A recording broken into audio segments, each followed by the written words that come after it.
Hi guys, welcome back to my channel. ಎಲ್ಲರೂ ಹೇಗಿದ್ದೀರಾ? ಚೆನ್ನಾಗಿದ್ದೀರಾ ಅಂದ್ಕೊತೀನಿ. ಇನ್ನೂ ಯಾರ್ಯಾರು ನನ್ನ ಚಾನಲ್ನ ಸಬ್ಸ್ಕ್ರೈಬ್ ಮಾಡಿಲ್ಲ, ಪ್ಲೀಸ್ ಸಬ್ಸ್ಕ್ರೈಬ್ ಮಾಡಿ, ಸಪೋರ್ಟ್ ಮಾಡಿ. ನಿಮ್ಮೆಲ್ಲರೂ ಸಪೋರ್ಟ್ ತುಂಬ ಇಂಪಾರ್ಟೆಂಟು. ಇವತ್ತು ಬೆಳಿಗ್ಗೆಯಿಂದನೇ ವ್ಲಾಗ್ನ ಸ್ಟಾರ್ಟ್ ಮಾಡ್ತಿದ್ದೀನಿ. ಪಾಪುಗೆ ಬ್ರೇಕ್ಫಾಸ್ಟ್ಗೆ ಬನಾನಾ ಮತ್ತು ರಾಗಿ ಹಿಟ್ಟು ಯೂಸ್ ಮಾಡಿ ಪ್ಯಾನ್ ಕೇಕ್ ಥರ ಮಾಡ್ತಿದ್ದೀನಿ. ಏನಿಲ್ಲ, ಬನಾನನ ಫುಲ್ ಸ್ಮ್ಯಾಶ್ ಮಾಡಿಕೊಂಡು ಅದಕ್ಕೆ ರಾಗಿ ಹಿಟ್ಟು, ಸ್ವಲ್ಪ ಡ್ರೈ ಫ್ರೂಟ್ಸ್ ಪೌಡ್ರು, ಸ್ವಲ್ಪ ಬೆಲ್ಲ ಹಾಕಿ ಹಾಲಲ್ಲೇ ಫುಲ್ ಮಿಕ್ಸ್ ಮಾಡಿಕೊಂಡು ಮಾಮೂಲಿ ತವಾ ಮೇಲೆ ಹಾಕೋದು. ಫಸ್ಟ್ ತವಾಗಿಲ್ಲಿ ಒಂದು ಸ್ಪೂನ್ ತುಪ್ಪ ಹಾಕ್ಕೊತಿದ್ದೀನಿ. ಇದು ದೋಸೆ ಥರ ಹಿಂಗೆ ಹುಯ್ಯಕ್ಕೆ ಬರಲ್ಲ, ಜಸ್ಟ್ ಒಂದು 2-3 ಸ್ಪೂನ್ ಹಾಕಿ ನೀಟಾಗಿ ಸ್ಪ್ರೆಡ್ ಮಾಡ್ಕೊಳ್ಳೋದಷ್ಟೇ. ಅದನ್ನು ಫುಲ್ ಎರಡು ಕಡೆ ಚೆನ್ನಾಗಿ ಬೇಯಿಸ್ಕೊಂಡ್ರೆ ತುಂಬ ಸ್ವೀಟಾಗಿ ಚೆನ್ನಾಗಾಗುತ್ತೆ. ಮಕ್ಕಳು ಕೂಡ ಇಷ್ಟಪಟ್ಟು ತಿಂತಾರೆ. ಊಟ ಏನಾದರೂ ತಿಂತಾ ಇಲ್ಲ ಅನ್ನೋ ಟೈಮಲ್ಲಿ ಈ ಥರ ಮಾಡಿಕೊಡಿ, ಅವ್ರಿಗೂ ಸ್ವಲ್ಪ ಚೇಂಜ್ ಸಿಕ್ದಂಗೆ ಆಗುತ್ತೆ. ಮತ್ತು ಇದು ರಾಗಿ ಹಿಟ್ಟಿದ್ದು ಮಾಡಿರೋದು ಅಂತ ಗೊತ್ತೇ ಆಗಲ್ಲ. ಈ ಥರ ಸ್ಪ್ರೆಡ್ ಮಾಡಿಕೊಂಡ್ರೆ ಸಾಕು, ತುಂಬ ಇಷ್ಟಪಟ್ಟು ತಿಂತಾರೆ. ಚಿಕ್ಕ ಮಗು ಯಾವುದಾದ್ರೂ ನಿಮ್ಮ ಮನೇಲಿ ಇದೆ ಅಂತ ಅಂದರೆ ಈ ಥರ ಒಂದ್ಸರಿ ಟ್ರೈ ಮಾಡಿ. ಈ ಥರ 2 ಸೈಡ್ಸೂ ತುಂಬ ಚೆನ್ನಾಗಿ ಬೇಯಿಸ್ಕೊಂಡ್ರೆ ಚೆನ್ನಾಗಾಗುತ್ತೆ. ಅದು ಸ್ವಲ್ಪ ಸ್ಮ್ಯಾಶ್ ಮಾಡಿರೋ ಬನಾನಾ ಮಿಡ್ಲಲ್ಲಿ ಸಿಗ್ತಿರುತ್ತಲ್ವ, ಚೆನ್ನಾಗಿರುತ್ತೆ. ನನ್ನ ಮಗ ಅಂತೂ ತುಂಬ ಇಷ್ಟಪಟ್ಟು ತಿಂತಾನೆ. ಆಲ್ರೆಡಿ ನೋಡಿ, ನನ್ನ ಮಗ ಆಲ್ರೆಡಿ ಗಾಡಿಯಲ್ಲಿ ಹೋಗೋಕ್ಕೆ, ರೌಂಡ್ಸ್ ಹೋಗೋಕ್ಕೆ ರೆಡಿಯಾಗಿ ನಿಂತ್ಬಿಟ್ಟಿದ್ದಾನೆ. ಹಾಗೆಯೇ ಊರಲ್ಲಿದ್ದರಂತೂ ದಿನಕ್ಕೆ 3-4 ರೌಂಡ್ ಓಡಾಡ್ತಾನೆ ಇರಬೇಕು ಯಾವಾಗ್ಲೂ.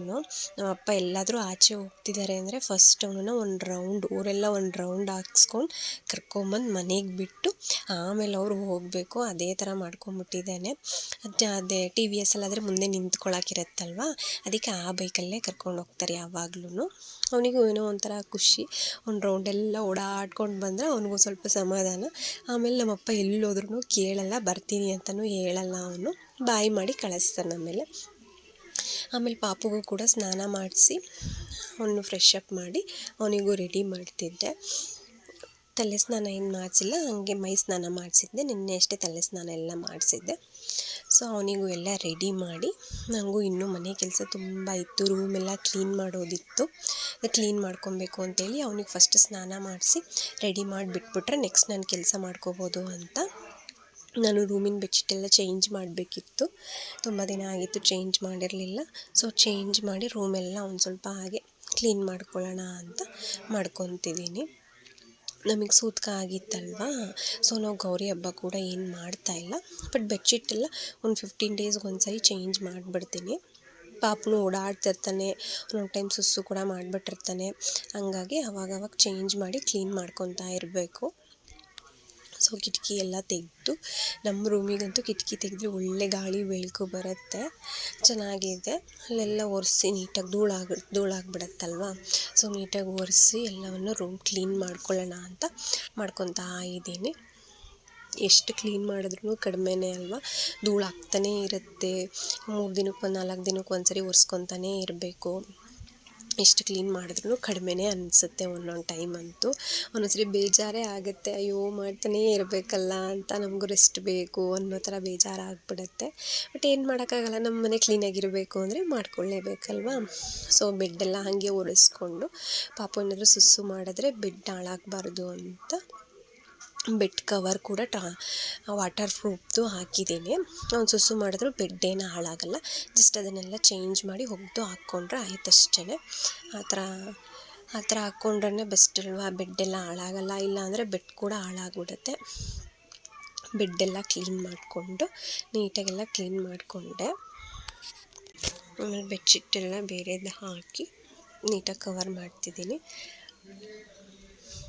ಇದೇ ಕೆಲಸ ಆಗಿಬಿಡುತ್ತಲ್ವ. ಅಮ್ಮ ಕೂಡ ಇರಲಿಲ್ಲ, ಎಲ್ಲ ಆಚೆ ಹೋಗಿದ್ರು ದೊಡ್ಡಮ್ಮ ಮನೆಗೆ. ಸೊ ಅವ್ನ ಪಾಪು ಆಚೆ ಆಟ ಆಡ್ಕೊತಿದ್ದ. ನಾನೆಲ್ಲ ಬೆಡ್ಶೀಟೆಲ್ಲ ಕವರೆಲ್ಲ ಹಾಕಿ ಫುಲ್ಲೆಲ್ಲ ನೀಟ್ ಮಾಡ್ತಾ ಇದ್ದೆ.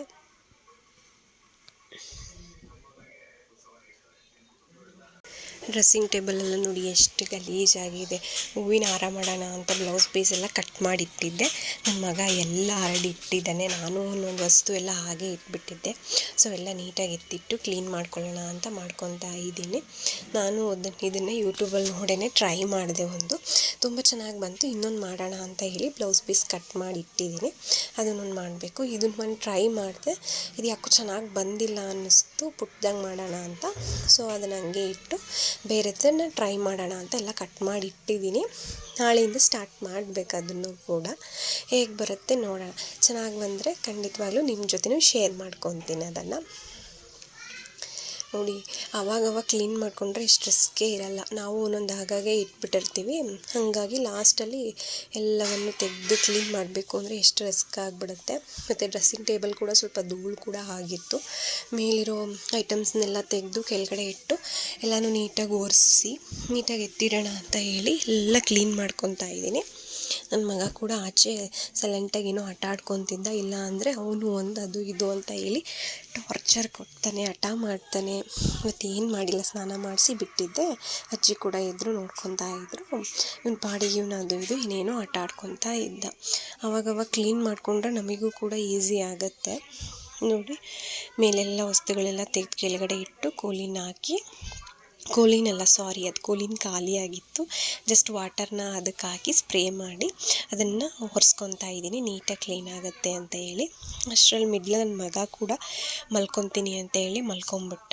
ಅವನನ್ನು ಕೂಡ ತಗೊಂಬಂದು ಮಲಗಿಸ್ದೆ. ಬೇಗ ಮಲ್ಕೊಂಬಿಡ್ತಾನೆ ಇವಾಗಂತೂ. ಒಂದು 12 ಮುಂಚೆನೇ ಮಲ್ಕೊಂಬಿಟ್ಟ. ಇವತ್ತು ನಿದ್ದೆ ಬರ್ತಿತ್ತು ಅನಿಸುತ್ತೆ. ಬೆಳಿಗ್ಗೆ ಇವತ್ತು ಬೇಗ ಎದ್ಬಿಡ್ತಾನೆ 7 ಸೊ ಹಾಗಾಗಿ ಮಲ್ಕೊಂಬಿಡ್ತಾನೆ. ಒದ್ದಾಡ್ಕೊಂಡು ತುದಿ ತನಕ ಬರ್ತಾನೆ, ಹಾಗಾಗಿ ದಿಂಬಿಟ್ಟಿದೆ ನೋಡಿ. ಆಲ್ರೆಡಿ ಎಲ್ಲಿ ತನಕ ಬಂದಿದ್ದಾನೆ ಅಂತ ಒದ್ದಾಡಿಕೊಂಡು ಫುಲ್ಲು ಹೊರಳಾಡ್ತಿರ್ತಾನೆ ಯಾವಾಗಲೂ. ರೂಮೆಲ್ಲ ಫುಲ್ಲು ಕ್ಲೀನ್ ಆಯಿತು. ಡ್ರೆಸ್ಸಿಂಗ್ ಟೇಬಲ್ ಕೂಡ ಕ್ಲೀನ್ ಮಾಡಿಕೊಂಡೆ. ಈ ಥರ ಕ್ಲೀನ್ ಮಾಡಿದಾಗ ನೋಡೋಕ್ಕೆ ಒಂಥರ ಖುಷಿ ಅಲ್ವಾ, ಇದೇ ಥರ ಇರಬೇಕು. ಬಟ್ ಒಂದೊಂದ್ಸರಿ ಏನಾಗಲ್ಲ, ಮೆಸ್ ಆಗಿಬಿಡುತ್ತೆ. ಆವಾಗವಾಗ ಕ್ಲೀನ್ ಮಾಡ್ಕೊತಿರ್ಬೇಕು, ಇನ್ನೇನು ಮಾಡೋಕ್ಕಾಗಲ್ಲ. ಸೊ ರೂಮೆಲ್ಲ ಕ್ಲೀನ್ ಆಯಿತು. ನೆಕ್ಸ್ಟ್ ಹಾಲಿಗೆ ಬಂದೆ. ನನ್ನ ಮಗ ಎಲ್ಲ ಹರಡ್ಬಿಟ್ಟು ಮಲಗಿದ್ದ. ಸೊ ಇದನ್ನು ಎಲ್ಲ ಕ್ಲೀನ್ ಮಾಡಿ ನೀಟಾಗಿ ಕಸ ಗುಡಿಸ್ಬಿಡೋಣ ಅಂತ ಹೇಳಿ ಅದನ್ನು ಎಲ್ಲ ಆಟ ಸಾಮಾನೆಲ್ಲ ತುಂಬಿಟ್ಟು ಸೋಫಾ ಕವರೆಲ್ಲ ಧೂಳೆಲ್ಲ ಕೊಡವಿ ನೀಟಾಗಿ ಕಸ ಎಲ್ಲ ಗುಡಿಸಿ ಕ್ಲೀನ್ ಮಾಡಿಕೊಂಡೆ. ಅದು ಎಲ್ಲ ಕ್ಲೀನ್ ಆಯಿತು.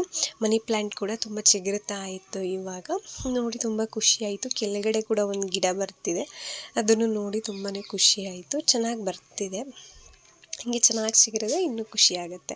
ಆಮೇಲೆ ಮಧ್ಯಾಹ್ನ ಊಟಕ್ಕೆ ಮೊಸರನ್ನ, ಸೈಡ್ಸ್ಗೆ ಕೋಡ್ಬಳೆ ತೊಗೊಂಡಿದ್ದೆ. ಅಷ್ಟರಲ್ಲಿ ನನ್ನ ಮಗ ಕೂಡ ಎದ್ದಿದ್ದ. ಅವನಿಗೂ ಮೊಸರನ್ನ ತಿನ್ನಿಸಿ ಹಾಗೆ ಹರಟೆ ಹೊಡ್ಕೊಂಡು ಮಾತಾಡ್ಕೊಂಡು ನಾನು ಕೂಡ ಮೊಸರನ್ನ ತಿಂದೆ. ಇಬ್ಬರದು ಒಟ್ಟಿಗೆ ಊಟ ಆಯಿತು. ಎಷ್ಟು ಮಾತಾಡ್ತಾನೆ ಗೊತ್ತಾ, ಅದು ಇದು ಅಂತ ಏನೇನೋ ಮಾತಾಡ್ತಿದ್ದ. ಹಾಗೆ ಅವನನ್ನು ಕೂಡ ಮಾತಾಡಿಸ್ಕೊಂಡು ಇಬ್ಬರದು ಒಟ್ಟಿಗೆ ಊಟ ಮಾಡ್ಕೊಂಡ್ವಿ. ಆಮೇಲೆ ಪಕ್ಕದ ಮನೆ ಹುಡುಗಿ ಬಂದಿದ್ಲು ನೋಡಿ, ಅವಳ ಜೊತೆ ಆಟ ಆಡ್ತಿದ್ದಾನೆ.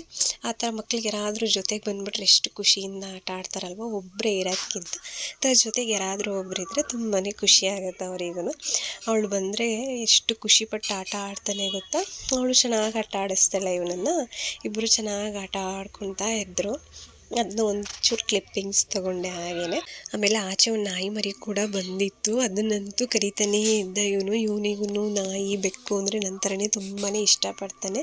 ಅದನ್ನು ಕರಿತಾ ಇದ್ದ. ನಮ್ಮ ಮನೇಲಿ ಏನೂ ತಿಂಡಿ ಇರಲಿಲ್ಲ ಹಾಕೋದಕ್ಕೆ, ನಾವೇನು ತರೋದೇ ಇಲ್ಲ ಹೇಳ್ಬೇಕು ಅಂತ ಅಂದರೆ ಈ ಫ್ರೂಟ್ಸ್ಗಳೇ ಜಾಸ್ತಿ ತರೋದು. ಸೊ ಅದ್ರ ಜೊತೆ ಅಂತ ಕರ್ಕೊಂಡು ಆಟ ಆಡ್ತಿದ್ದ. ಅವನು ತುಂಬ ಇಷ್ಟಪಡ್ತಿದ್ದ. ಅದೇ ಥರ ಭಯನೂ ಪಡ್ತಿದ್ದ, ಹತ್ರ ಏನೂ ಹೋಗ್ತಿರ್ಲಿಲ್ಲ.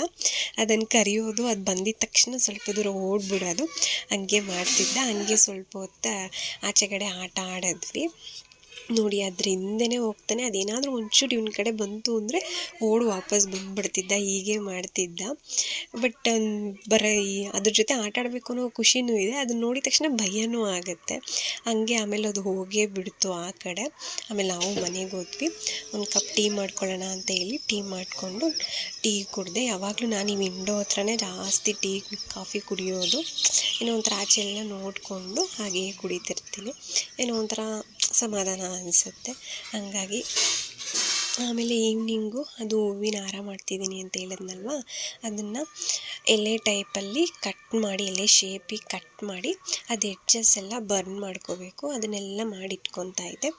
ಒಂದೊಂದು ಸಾರಿ ಕಟ್ ಮಾಡಿ ಈ ಥರ ಬರ್ನ್ ಮಾಡಿ ಎಲ್ಲ ಇಟ್ಕೊಂಬಿಟ್ರೆ ಒಂದು ಸಾರಿ ಮಾಡೋಕ್ಕೆ ಈಸಿ ಆಗುತ್ತೆ ಅಲ್ವ. ಸ್ವಲ್ಪ ಮಾಡೋದಕ್ಕಿಂತ ಒಂದೇ ಸರಿ ಕಟ್ ಮಾಡೋದು, ಒಂದು ಸಾರಿ ಫಿನಿಷ್ ಮಾಡಿಕೊಂಡು ಈ ಥರ ಬರ್ನ್ ಮಾಡೋದು ಒಂದು ಸಾರಿ ಫಿನಿಷ್ ಮಾಡಿ ಇಟ್ಕೊಂಡ್ರೆ ನೆಕ್ಸ್ಟು ಹೂವಿನ ಹಾರ ಮಾಡೋಕ್ಕೆ ಸ್ಟಾರ್ಟ್ ಮಾಡಿಬಿಡ್ಬೋದು. ಆ ಥರ ಹೇಳಿ ಮಾಡೆಲ್ಲ ಇಟ್ಕೊತಾ ಇದ್ದೀನಿ. ಆಮೇಲೆ ರಾತ್ರಿ ಊಟಕ್ಕೆ ಅಮ್ಮ ದೊಡ್ಡಮ್ಮ ಮನೆಯಿಂದನೇ ಪಲಾವು, ಕೇಸರಿಬಾತ್ ಎಲ್ಲ ತಂದಿದ್ರು. ಅದನ್ನೇ ನೈಟ್ ಊಟಕ್ಕೆ ತಿಂದ್ವಿ. ಆಮೇಲೆ ನೈಟ್ ಒಂದು ಲೋಟ ಹಾಲು ಕುಡಿದು ನನ್ನ ಮಗನ ಜೊತೆ ಟೈಮ್ ಸ್ಪೆಂಡ್ ಮಾಡಿ ಹಾಗೆ ಮಲ್ಕೊಂಡ್ವಿ. ಅಮ್ಮಂಗೆ ಪಪ್ಪಿ